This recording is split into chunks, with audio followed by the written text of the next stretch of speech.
Assalamualaikum warahmatullahi wabarakatuh. Good day, good people. First of all, we want to thank you, Ms. Sasas, for this opportunity. And next, allow us to introduce ourselves. On behalf of my team, we are Group 4 from AK 4505 with me, Melisia. As the moderator of this group, will guide this presentation. I'm here with my teammates. There are Yohan Fedro, Aulia Rahman, Rini Diah, and Muhammad Nailan. So let's get into the first topic that will be presented by me, definisi dan tujuan. Definisi laporan keuangan interim adalah laporan keuangan lengkap yang merujuk pada PSAK 201, yaitu penyajian laporan keuangan atau laporan keuangan ringkas untuk suatu periode interim. Periode interim sendiri merupakan periode pelaporan yang lebih pendek daripada 1 tahun buku penuh. Biasanya itu triwulan atau semesteran. Tujuan dari PSAK 234 yaitu menentukan isi minimum, prinsip pengakuan dan pengukuran dalam laporan keuangan untuk satu periode interim. Tujuan laporan keuangan interim itu sendiri yaitu laporan keuangan interim disajikan secara andal dan tepat waktu untuk meningkatkan kemampuan pengguna laporan keuangan dalam memahami kapasitas entitas untuk menghasilkan laba, dana arus kas, serta kondisi dan likuiditas keuangannya. Laporan keuangan interim memiliki intensi untuk menyediakan pemuktahiran laporan keuangan tahunan lengkap yang terakhir. Baik, berikutnya kita masuk ke dalam komponen minimum, di mana sebuah laporan keuangan interim itu harus menyajikan komponen yang terdiri dari, yang pertama ada yang namanya laporan posisi keuangan ringkas, lalu yang kedua ada yang namanya laporan posisi laba rugi dan penghasilan komprehensif lain ringkas, yang mana itu bisa digabung atau dipisah, lalu juga terdapat yang namanya laporan perubahan ekuitas ringkas, kemudian terdapat laporan arus kas ringkas, dan catatan penjelas tertentu, dengan catatan jika entitas menyajikan pos-pos laba rugi dalam laporan laba rugi terpisah, sebagaimana dalam PSAK 201, maka entitas menyajikan informasi interim ringkas dari laporan laba rugi terpisah tersebut. Lalu selanjutnya ada prinsip pengakuan dan pengukuran. Yang pertama adalah konsistensi dengan laporan keuangan tahunan. Laporan keuangan interim harus menggunakan kebijakan akuntansi yang sama dengan laporan tahunan untuk menjaga akurasi dan keterbandingan informasi. Lalu kedua adalah cakupan konsistensi. Konsistensi mencakup metode pengakuan pendapatan, pengukuran kewajiban, penilaian aset, serta pelaporan terhadap transaksi jarang terjadi.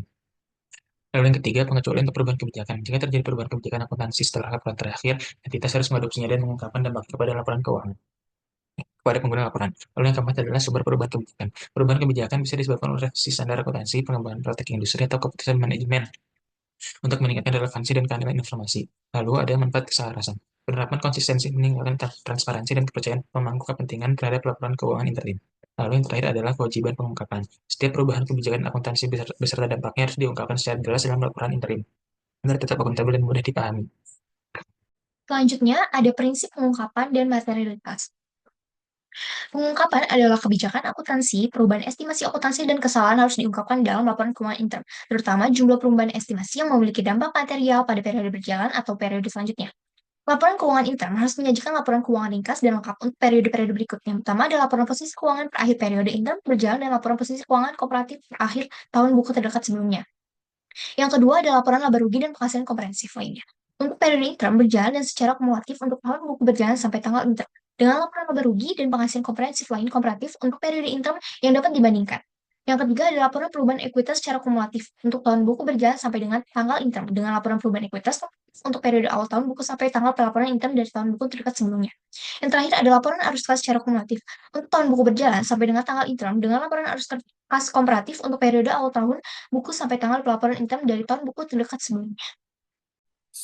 Materi selanjutnya terkait materialitas akan dibahas oleh saya, di mana tujuan materialitas ini sendiri adalah untuk meyakinkan laporan keuangan interim mencakup seluruh informasi yang relevan untuk memahami posisi dan kinerja keuangan entitas selama periode interim. Oleh karena itu, dalam PSAK ini yang menjadi fokus utamanya adalah bagaimana mengakui, mengukur, mengklasifikasikan, atau mengungkapkan suatu pos untuk tujuan pelaporan keuangan interim.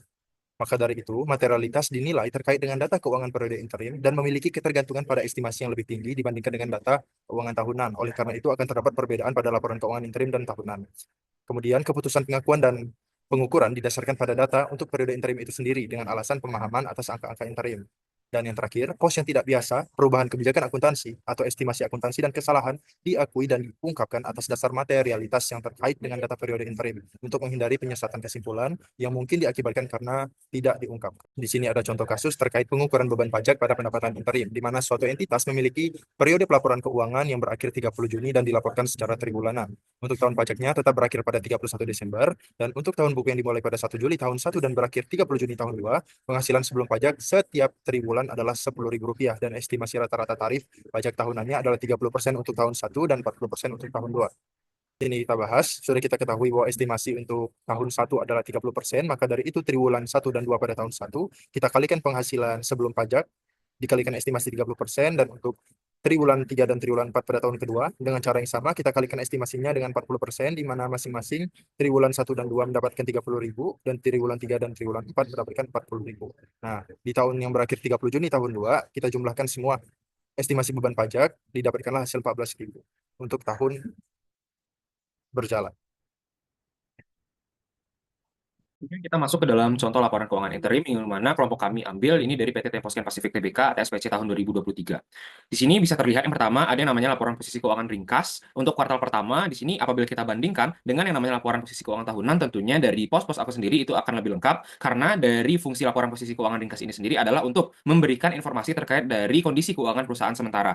Kemudian berikutnya kita bisa melihat laporan laba rugi dan penghasilan komprehensif ringkas yang apabila dibandingkan dengan laporan laba rugi tahunan itu tidak terdapat dengan akun yang namanya pos-pos yang namanya laba per saham yang dapat diatribusikan. Kemudian untuk laporan perubahan ekuitas ringkas sendiri juga menampilkan dari pos-pos yang sangat ringkas berbeda dengan laporan perubahan ekuitas untuk tahunan, di mana di sini apabila kita lihat terdapat yang namanya penyesuaian kepentingan non pengendali entitas anak, bagian kepentingan non pengendali atas dividen, dan juga selisih nilai transaksi restrukturisasi entitas pengendali. Nah, dan yang terakhir adalah pada CALK atau pada laporan interim itu namanya catatan tambahan, di mana dalam CALK tahunan itu lebih dari 100 halaman karena banyaknya informasi-informasi yang harus di-disclosure atau diungkapkan kepada pengguna laporan keuangan, terutama yang berkaitan dengan penyusutan, amortisasi, estimasi, dan penggunaan prinsip akuntansi yang lebih lengkap di CALK pada akhir tahun.